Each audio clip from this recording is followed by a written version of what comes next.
네, 우리 친구들 이제 우리가 본격적으로 2달 정도 남았죠. 이제 여러분들이 과제를 해서 제출을 하라고 했는데 지금까지 1달 동안은 선생님이 그 전반적으로 여러분이 어떻게 과제를 수행하는지 살펴봤고 지금부터는 조금 더 정확한 방법을 설명을 해주려고 합니다. 그래서 영상을 보고 자기가 했던 그 주제들을 조금씩 수정을 하면 되는데요.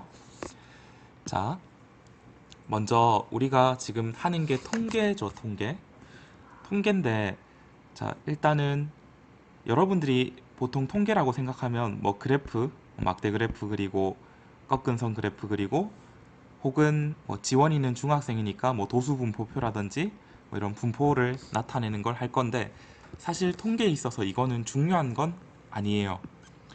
물론 이게 표현하는 시각화의 방법이긴 한데 중요한 건 뭐냐면, 자, 일반적으로 여러분이 그 실제로 통계를 쓰는 사람의 입장에서 보면, 자, 한번 볼게요.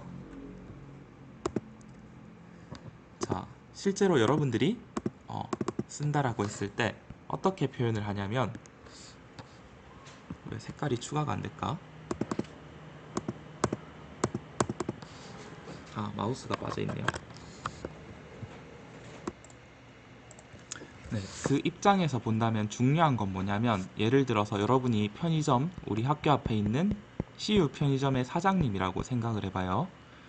그러면 우리 친구들이 편의점에서 잘 팔리는 물건이 있을 거고 안 팔리는 물건이 있을 거고 하루하루에 데이터가 모이겠죠. 데이터가 판매량이든지 판매 금액이든지 뭐 수익이든지 그런 데이터가 모일 건데, 이 데이터를 가지고 여러분들이 중요한 거는 사실 통계 쪽에서는 디시즌 메이킹을 하고 그냥 한국어로 표현을 하자면 그 결론 도출이 필요한 거예요.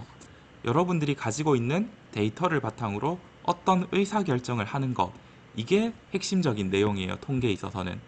그래서 만약에 우리 친구들이 이렇게 진행을 한다고 했을 때 데이터를 바탕으로 어떤 결론을 만들어내는 것이 이 대회의 핵심적인 거라고, 그러니까 통계의 핵심적인 거라고 보면 되고, 그 안에 들어가는 뭐 그래프라든지 혹은 설문지 구성이라든지 그런 것들은 사실은 기법적인 요소죠. 그래서 그런 것들은 선생님이 보조를 해주면 되는데, 중요한 건 뭐냐면 우리 친구들이 이제 그 대회를 참가를 하게 될 건데 너무 좁은 시각에서 설문지를 어떻게 만들지 그래프를 어떻게 만들지 보는 게 중요한 게 아니라는 거죠. 중요한 거는 이 의사결정의 과정, 그러니까 이 통계를 통해서 무엇을 하고 싶을지 내 의도를 정하는 것이 중요하다는 거예요. 그냥 통계를 그냥 아무 의미 없이 내지는 않거든요, 사람들이. 그래서 이 디시즌 메이킹의 과정을 어떻게 하는지에 초점을 둬야 하는 게 그 통계 활용의 중점적인 과제라고 보시면 될 것 같고요. 그리고 선생님이 계속해서 여러분들한테 강조하는 게 뭐냐면 주제 선정을 강조를 하고 있어요, 지금. 그 이유는 뭐냐면 대부분은 이 데이터라는 게 그 외부에서 가져오는 게 많아요. 그걸 우리가 흔히 로우 데이터라고 하죠. 로우 데이터, 날것의 데이터라고 해서 이 로우 데이터에서 의사결정을 뽑아내는 게 기존의 데이터 분석 통계라면, 여러분들이 참가하는 통계 활용대회는 나한테 주도권이 있어요. 내가 주제를 선정하고 내가 데이터를 모아서 내가 결과를 뽑아낼 수가 있어요. 그래서 내 의도대로 주제를 만들 수가 있다는 거죠. 그래서 사실 난이도로 따지자면 아무것도 없는 로우 데이터에서 뽑아내는 게 더 힘들겠죠, 의미를. 그래서 여러분들은 여러분이 주제를 정해서 그 주제에 따라서 데이터를 자기가 뽑아낼 수가 있는 장점이 있어요. 그래서 여러분이 주제를 선정할 때도 마지막에 어떤 결론을 내릴 건지, decision making, 어떻게 결론을 만들어낼 건지를 고민을 하면서 주제를 만들고 결론을 정해야 돼요. 그래서 주제 선정이랑 결론, 그리고 이 주제를 선정했을 때 이 결론에 도달하기 위해서 어떤 데이터를 뽑아낼 건지, 이 세 가지 1번, 2번, 3번을 핵심으로 생각을 두고 과제를 진행을 해야 되고, 그래프라든지 뭐 포스터를 어떻게 만들 건지는 사실은 그 후에 부차적인 얘기라는 걸 우리 친구들이 이해를 해야 됩니다. 자, 일단은 제일 먼저 제출한 인준이 4학년 인준이 걸 보고 얘기를 해줄게요. 자, 우리 친구들이 조금 일찍 내주면 이런 장점이 있습니다. 선생님이 한 번이라도 더 봐줄 수가 있는데요. 자, 초딩을 위한 네, 라면이라는 주제를 정했는데, 결론적으로 선생님이 얘기했는 게 뭐죠? 이 통계대회의 장점은 기존의 통계와 다르게 여러분들이 주제를 정할 수 있어요. 내가 관심 있는 것, 내 주변에 있는 주제를 정했으면 어떤 데이터를 뽑아낼지를 내가 정할 수가 있는 주도권이 있다는 거예요.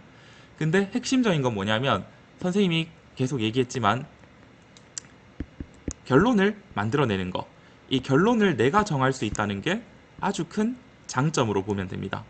그래서 우리 친구들이 결론을 직접 한번 도출하는 것, 이거를 생각을 하고 주제를 정해야 됩니다.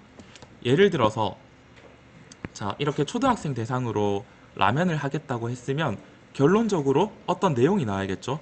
내가 왜 이걸 했는지. 그러니까 뒤에서부터 들어가도 돼요. 이미 결론을 내려놓고 주제를 정해도 상관없어요. 예를 들어서 초등학생들을 위한 라면을 개발하고 싶다. 혹은 초등학생들이 좋아하는 라면의 뭐 실태를, 라면 생활 백서 이런 걸 해서 사람들한테 뭐 알려주는 걸 만들고 싶다. 이런 식으로 내가 어떻게 활용할지를 먼저 정해놓고 거꾸로 들어가도 됩니다. 근데 어쨌든 중요한 거는 이 중앙에 있는 부분 있죠. 중앙에 있는 부분들은 사실 그냥 기술적인 부분이에요. 누구나 연습을 하고 하면 할 수 있는 부분인데, 제일 중요한 건 여러분이 어떤 아이디어를 여기 뽑아내느냐. 이게 첫 번째로 중요하고요. 그 다음에 두 번째, 어떤 데이터를 수집할 거냐. 세 번째, 결론을 어떻게 만들어서 이 의사결정 과정, 디시전 메이킹을 통해서 어떻게 제안을 해줄 거냐. 이 세 가지를 중점적으로 두고 한번 생각을 해야 됩니다. 그리고 통계대회를 하는 전체 과정에 있어서 이 중심 부분보다는 이 앞에 부분과 끝부분에, 그러니까 결론을 만들어서 이걸 어떻게 활용하겠다, 이 부분에 집중을 해줘야 된다는 걸 선생님이 다시 한번 얘기를 하고 싶어요. 이제 우리가 본격적으로 5월부터는 들어갈 거기 때문에 이제 돌아서 가지 않고 여러분들한테 핵심적인 걸 그냥 계속 얘기를 해줄 거예요. 그래서 일단은 결론 도출이 중요하기 때문에 거기에 따라서 여러분은 주제 선택권이 있고 데이터 선택권이 있다. 그래서 결론을 어떻게 만들지 중심적으로 한번 생각을 해보면 좋겠다라는 게 선생님이 첫 번째로 하고 싶은 이야기입니다.